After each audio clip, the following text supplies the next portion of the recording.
Good evening, everyone, and welcome to a historic week at the University of Maryland.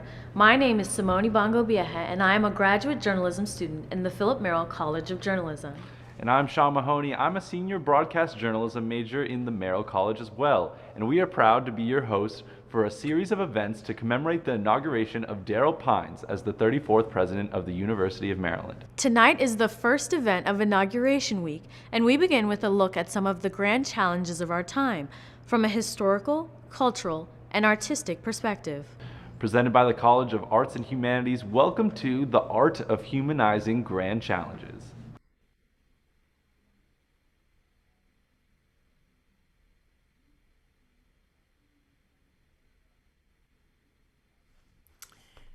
Hi, good evening. My name is Michelle Singletary. I'm personal finance columnist for the Washington Post and proud University of Maryland College of Arts and Humanities alumna.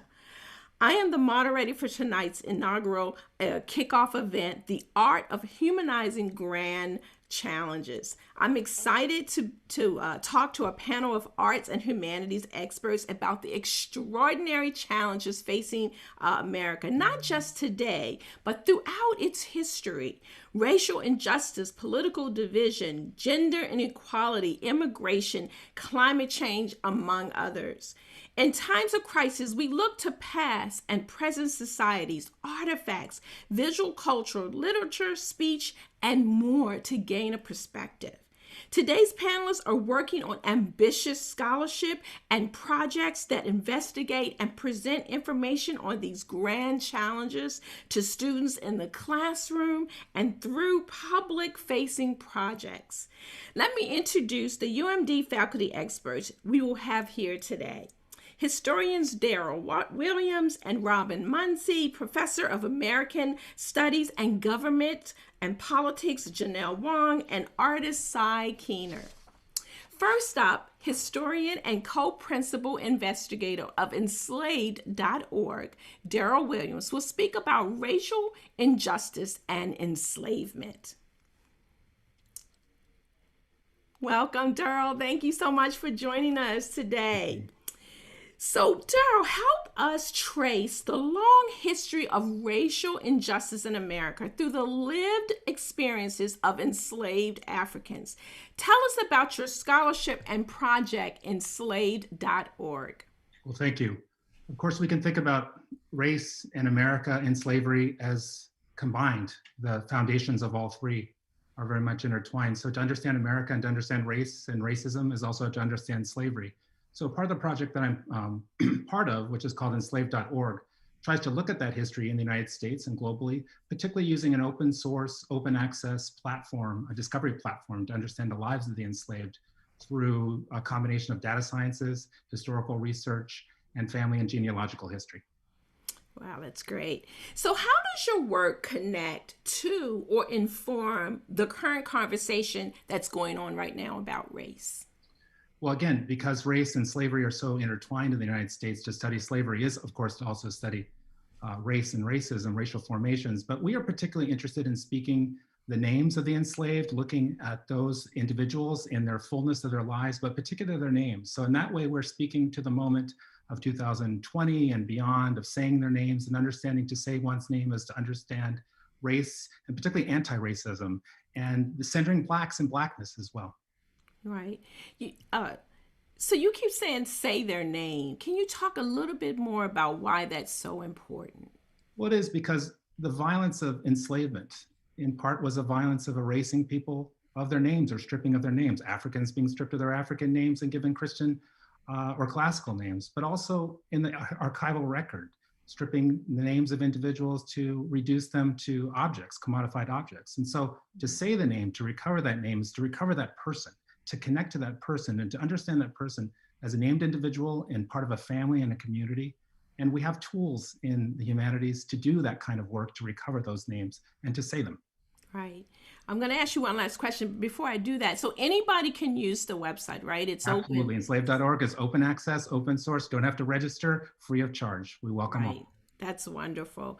So lastly, let me ask you, why is it important to study slavery broadly and in particular in the state of Maryland? When we think about Maryland, we think about a state, or formerly a colony, which was founded in part as a slave colony. And so to understand slavery is to understand our state history. But we also think about the landscape in which we occupy in Maryland. The University of Maryland itself was built in part by slave labor and enslaved labor. So to understand slavery is also to understand Maryland history.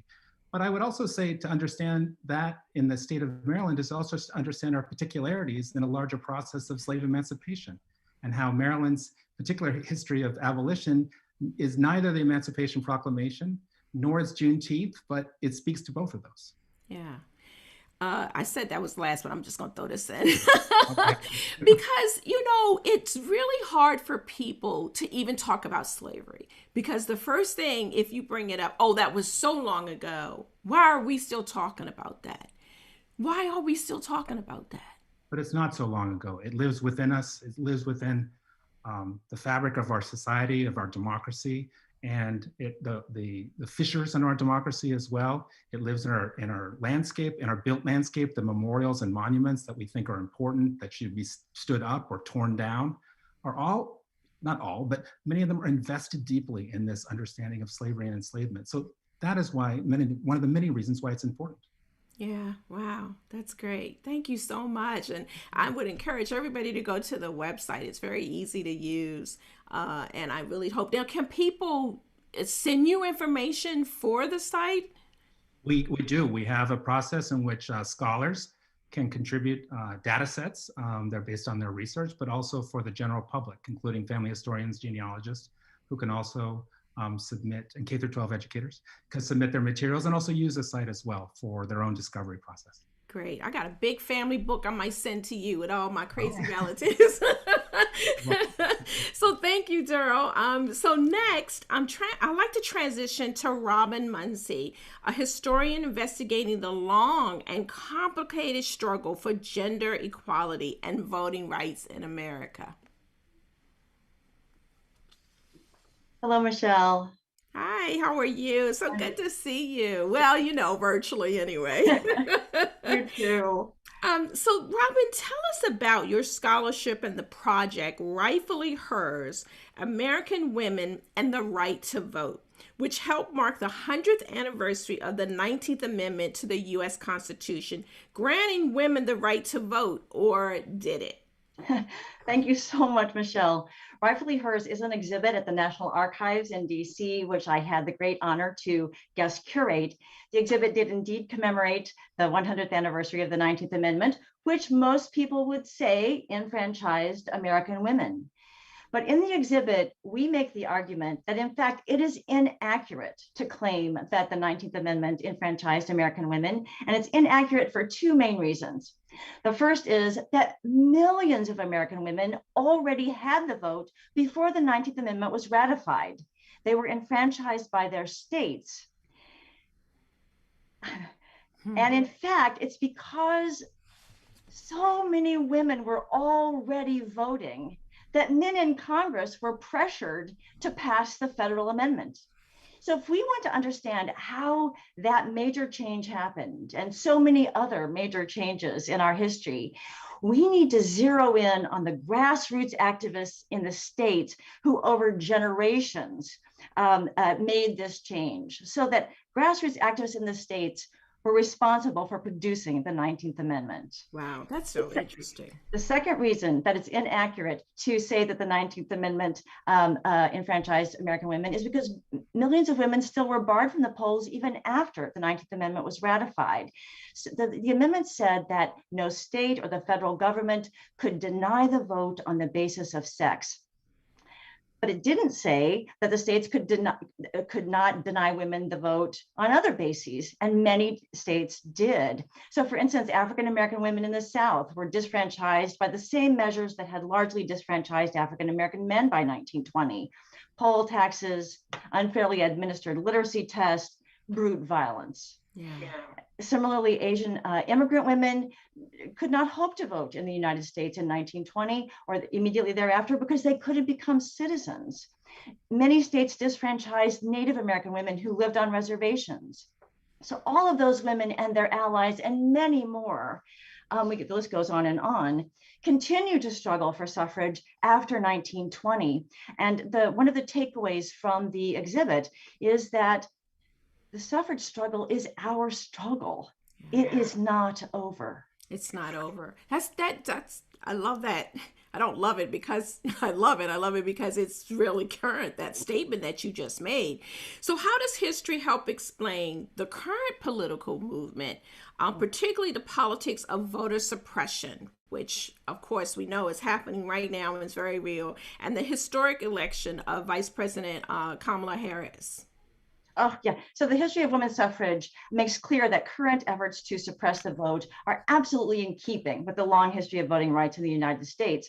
Americans have contended over who should vote from the founding of the Republic to the present day. And in the exhibit, we begin that story actually in 1776 New Jersey, where the New Jersey had adopted a constitution in 1776 that granted women the right to vote on the same basis as men. And then in 1807, they took that vote away from women. And New Jersey women were not voters on the same basis as men again until 1920. That story, that little bitty story, encapsulates the precarity of voting rights in the United States, and makes it clear that a right gained is not necessarily a right retained. We have to continue to struggle to maintain rights we already have. Kamala Harris, of course, her election absolutely rests on this long history of voting rights struggle among people of color and American women. And she's very clear that if any other woman is ever to equal her triumph or to surpass it, will require ongoing struggle. Yeah.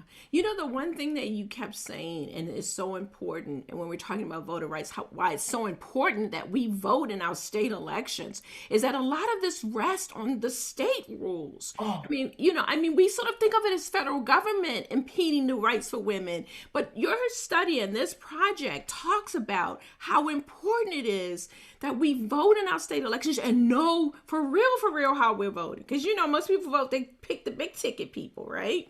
So can you, just really quickly, because they get me to sign it, I got to move on. But just one last statement about why the state is so important. Because actually the lion's share of power over who votes still rests with the states. Great. Thank you. Thank you, Robin. Next up, political scientist Janelle Wong captures the voices of unheard people to understand their political beliefs and lived experiences with the pandemic and racial discrimination. She'll speak to immigration, identity, and civic engagement. Thank you so much, Michelle. Oh, thank you for being here with us. So, Janelle, if it's all right if I call you by your first name. Of course. I feel like we know I all of you, right? Can you tell us about your scholarship and the current project, Collaborative Multiracial Post-Election Survey? I love it. Thank you. This is a National Science Foundation funded survey project that includes more than 20,000 respondents. And I'm excited to say it's currently in the field. And questions we include on that survey having to do with the election and race in America, including policing and immigration policy, could not be more pressing today. This is a post-election survey after an election like no other. And this survey includes large samples of every major racial group, including a Native American Indian sample, Muslim sample, and Black immigrant sample. It also includes an LGBT sample that cuts across all of these groups. But what truly sets this survey apart from others is that it involves more than 100 researchers, including many scholars from minority serving institutions like HBCUs, Hispanic serving institutions, and thus it serves as a model for supporting and really leading with first generation scholars through data and professional development. So surveys, in my view, are a way to capture the everyday voices of our diverse communities. And in this way, they really fit well with the humanities mission. Wow, that's great. Can you speak to your research on anti-Asian bias and other forms of discrimination faced by Asian Americans and other groups? Yes, thank you for that question. So my colleagues and I fielded a survey 2 days after the shootings in Atlanta that occurred just over a month ago. And that in which 6 Asian American died. And that study, which surveyed more than 10,000 people, highlights the shared roots of racism experienced by Asian Americans, Black people, Latinx, and Native peoples. And it really highlights the particular form that racism takes. For example, while there has been a lot of attention to anti-Asian hate crimes over the course of the pandemic, our data show that not only have 10% of Asian American respondents reported experiencing a hate incident in the first few months of 2021, about the same proportion of Black, Latinx, and other people of color have also reported a hate crime during this same period. And while Asian Americans are more likely to be asked, for instance, where they are from, they are less likely, much less likely to experience mistreatment by the police, housing discrimination, or being discouraged from continuing their education by a teacher or counselor. So in those cases of deep institutional discrimination, Black Americans show the highest rates of experience with discrimination. So with this project, we really seek to forward the humanities strength of understanding racism in a broad context. Yeah, that's really very interesting. I mean, there's so many deniers about, the fact that racism still exists. So I'm just curious, how did you become interested in this work? It was really a combination of a mentor. So I had a really important mentor in Melvin Oliver, who became eventually the first Black president of Pitzer College. And it was a time I came of political age and really intellectual age for me during the civil unrest that followed the 1992 beating of Rodney King. Yeah, that's great. Well, it's great work. It's so needed because, as I said, there's so many deniers. I know I've had that in my own career, people thinking it's all in our head, but it's not. Your research shows, right? It's not. We're not being oversensitive. Without a doubt, it's there, and we must confront it. Right, exactly. Oh my gosh. So Janelle, thank you. Thank you so much for your research and your passion to this. We need people like you to validate the experiences from a scientific point of view. So next, let's turn our attention to melting ice caps and rising sea levels and how art and technology are helping with climate change. We have with us Cy Keener. Hey, Michelle. Hi, how are you? I'm doing great. That's good. That's good. Cy Keener is an artist who helps scientists communicate environmental change through public art. I mean, I'm so fascinated by this. So welcome, Cy. Can you tell us about your scholarship and projects to measure Arctic sea ice and glacial melt? Of course. I've been super lucky to get to collaborate with scientists on a couple of interesting projects. And one has to do with sea ice and the Arctic Ocean. So sea ice, well, first of all, the Arctic Ocean is basically an ocean that's the size of the United States that sits at the top of the Earth. And it has a kind of protective cap in normal times that keeps the sun from kind of heating up the ocean and keeps things cool. And if you go back to 1985, then a third of that area was what they call old ice or kind of thick ice.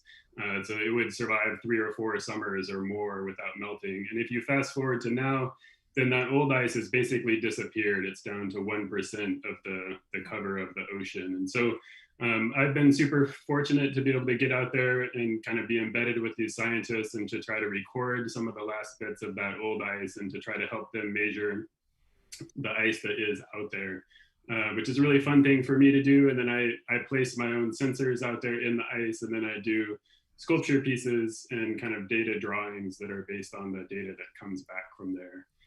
So that's yeah, go ahead. No. So why is telling it through art important? Why is that work? Why is that a way to get people to really visualize this thing that many of us would never see? Yeah, no, I think that's a great question, and I think the scientists are really good at gathering the data, and they're good at doing the quantifying part. But I think that a lot of these changes are happening kind of out of our field of view, or they're happening in places that are just a long ways away from us. And my job as an artist is to try to basically help people make that connection with the place. And so the data and the sensors that I put out there are to help people see the beauty of the ice. Or so I make these sensors that go through the ice and actually take the light color and the light levels throughout the entire column of ice. And then I present that to people. And because I have sensors out there, then it can be kind of a live presentation where they can see what the color of the ice was at noon that day. So so I think that there's, scientists need to do their job, but I think my job is to help get the public to care about these things and to really understand what's happening. Great, that's so great. So unless your neighborhood was destroyed by a severe flood or a huge winter storm, you may think such disasters only happen to other people. What are you learning about how you're using your art to help Americans get a glimpse of the problem? Yeah, and I think that goes back to the thing that I mentioned, that these most extreme changes are really just happening out of sight. And it doesn't mean that they're not happening, and it doesn't mean that they won't happen here. But the Arctic is really, it's 20 or 30 years ahead of where we are kind of climate-wise and in the amount of change that's already happened there. And so part of my job is to kind of get out there and document what's left so that, these future generations can have some sort of access to it. And then part of it is to just kind of raise awareness by trying to get more information and more sensors and just kind of more people aware of what's happening. Right. Wow. So anybody who said you can't make money or study out of art, you're probably just, it's like your mama is really proud right now. My son is an artist, studying climate change. I mean, that's really important, right? I mean, you've been able to combine something that we see aesthetically with something so important to our everyday life. And I just find that fascinating. Yeah, I would just say that I'm super lucky, and I'm lucky to have the support of a progressive institution like UMD, where they understand that arts combine all of these different things, that arts isn't just drawing and painting and kind of wood sculpture and that kind of stuff, which we love and we enjoy. But I think that arts has definitely grown and just kind of, we've got our fingers all over these different little other fields, and it's that collaboration that comes about is really great. That's great. Well, thank you so much, Sai. Thank you for your work. Now I want to bring all the panelists back together to answer a couple of questions. So we're going to have everybody come back and join us. And the first question I want to talk about is the identity. Identity is a common thread throughout each of our work. It's also one of Dr. Pine's terrapin-strong themes. Has your research shed any light on the significance of identity and responding to today's grand challenges? And I'm going to go to Robin first to take this big question.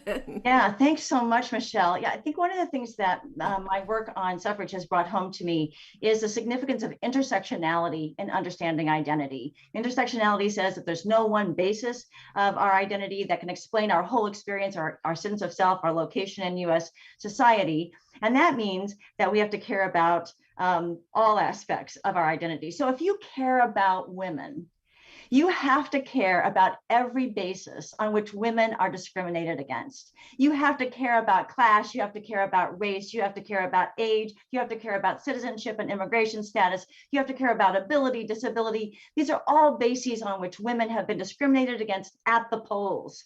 So that identity is intersectional is one of the things that has been highlighted by my work. That's wonderful. Thank you so much, Robin. So I want to go to Daryl next. Has the pandemic impacted your work, and what does the future look like for you? And I'm going to ask Daryl first and then Janelle to take this question. Thank you, Michelle. This past year has been so difficult for all of us. For me personally, I haven't seen my family in 14 months, 15 months, but for America and the lost lives and the pain. However, I do have to say that during this period of the pandemic, I felt that I had an opportunity, a privilege, a mission to speak to the moment, to use the digital tools that are available to us to develop a digital humanities project, which really functioned only in virtual space, in remote space, and a team which was dispersed.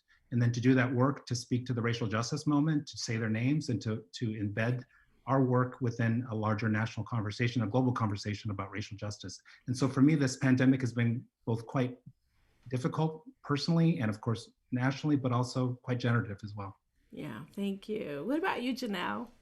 Yeah, I echo much of that. I think, this pandemic has shown us to some extent that we are all connected and we're all in this together. And yet I feel this kind of urgency in studying the inequalities that are and the kind of racist experience of different groups in the US right now, because it's shown us while we're all in it together, the pandemic and inequality is not affecting us in the same ways at all. And it's also highlighted the joys of collaboration in some ways, that we are not alone, and you can feel that in the work that we are sharing together. Yeah, I love that. We're not all alone. And it's not, when we can address these things, it impacts all of us, right? I mean, that's what I love about what you do. So I'm sorry, I'm going to ask you to take the last question, and then actually no, I'm going to do Cy and Robin. So Cy, to you, do you think we can change the public narrative about the value of studying the arts and humanities? I sure hope so. I mean, I think that the arts itself has expanded a ton over the last 15 or 20 years, and what the kind of things people do as artists. For me, studying climate change, my colleague Shannon Colas has been mapping these shale oil fields in Canada, and then as a department, we have a new joint major with computer science, and I think that people are really coming around to see the value of having creative minds involved along with technical minds, and what the two of those can really accomplish. That's right. Yeah. And Karen, to you, what do you think we can change the public narrative on the importance of an arts and humanities degree? I sure do. I think if suffragists could change the narrative about who should vote, we can change the narrative about arts and humanities. And what I always say to my history students is that the reason to study history is because it will set you free and give you power. It will set you free by showing you that the way things are is not the way things have to be. And it gives you power by showing you how change happens. Yeah. And that means you can become an agent of change yourself. Oh, I love it. Oh, I wish I had taken your class. Oh my gosh, wasn't this so exciting, y'all? I mean, look at the people that are studying in our arts and humanities department, the impact that they're having on the world. And can I just throw this in, and I'm going to go to the dean. I have an arts and humanities degree, and I like to joke because my husband is from STEM. He's an engineer. And so after about the first year we started working after that, I have made more money than my husband. And don't tell him I said that, y'all. but this idea that you can't make a living with this degree, which is what a lot of people say, STEM is incredibly important. And we still need more women and minorities in there. But hey, y'all, arts and humanities is the bomb diggity. My kids hate when I say that. But I'm grateful that I have that degree, that I've been able to work for the Washington Post for almost 30 years now, informing the public about how to handle their money. And I learned that and the skills from that department. And it's an important place for you to study, especially if you hate math. So I want to thank all of you, and I'd like to invite a special guest to join us quickly. Dean Barney Thornton Dill is finishing her 10th year as Dean for the College of Arts and Humanities. She has been instrumental in bringing awareness to the ways the arts and humanities are addressing the grand challenges of our time. So welcome, Dean. Michelle, thank you. Thank you so much for joining us and moderating this discussion. I can't tell you how exciting it is to be Dean of the college that is the bomb diggity. Anyway, thanks also to all of our wonderful faculty experts for sharing your work and participating in this panel. I truly enjoyed today's discussion and hope all of you in the audience did as well.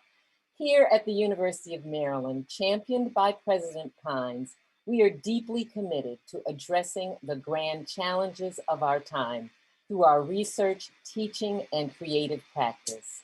As you can see from this panel, the arts and humanities are a vital part of our campus community, and bring unique perspectives to our understanding of pressing issues.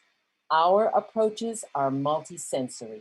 They challenge our minds, expand our visual perceptions, and touch our hearts.